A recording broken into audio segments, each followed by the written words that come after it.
VP, just a quick question of political lang, ma'am. Ang dami pong mga statements na lumalabas sa different platform, ma'am, na tinapunan mo daw ng laptop ang isang empleyado mo, ma'am, na si Attorney Powa. Do you want to react to that particular statement or narrative? Actually, sa totoo lang, masyado na siyang basura ba na gossip na hindi na siya dapat pinapansin. Pero dahil tinanong mo, sagutin ko na lang, never in the history sa aking trabaho ako nagtapon ng laptop sa isang colleague or sa isang empleyado or sa isang abogado. Dahil unang-una, wala naman atang, pag nagtapon ka ng laptop or nagtapon ka ng cellphone, wala siyang benefit sa iyo, and syempre wala siyang benefit sa tatamaan ng laptop or cellphone. Pangalawa, hindi ako gumagamit ng laptop kasi hindi ako marunong gumamit ng computer. Sa lahat ng mga documents, nire-rely ko lang yan sa kasamahan sa opisina. Sa minsan na gumagamit ako ng laptop, gamit ko yon pag may Zoom meeting kasi para maganda yung image, para maganda yung image sa Zoom meeting, laptop ang ginagamit ko, hindi cellphone.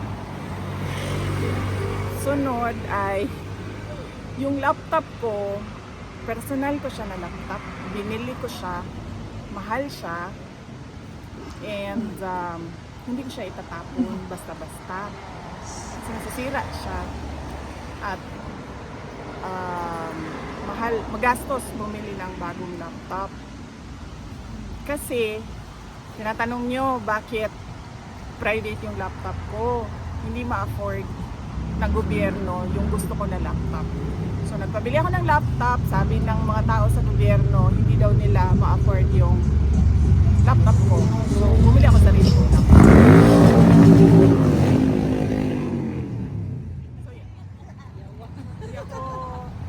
Nagtatapon ng gamit, kahit anong gamit sa ibang tao.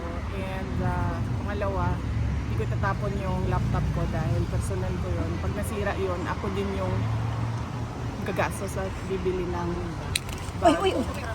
Pero sabi ko nga, basura siya na chismis. Na tulad ng in relation to sa pinag-usapan natin kahapon, mga ginagawa ng mga kalaban na misinformation or disinformation para guluhin ang kwento at paboran yung naratiba na gusto nilang ipalabas. Parang ano ba ang gusto nilang ipalabas na naratiba? Baliw ako, ano pa ba? Bobo ako, pro-China ako, ba? Competent, malabas din yan sa kanila. Dati nagsasabi sila brat ako, pero ewan ko, tumitigil na sila ngayon. Unstable, ma'am. Oh yeah, baliw nga, unstable. So yun yung sinasabi ko. Basura na siya, pero syempre dahil nako-consume siya sa social media para paboran yung narrative na gusto ng kalaban. Ayun pala, corrupt, magnanakaw.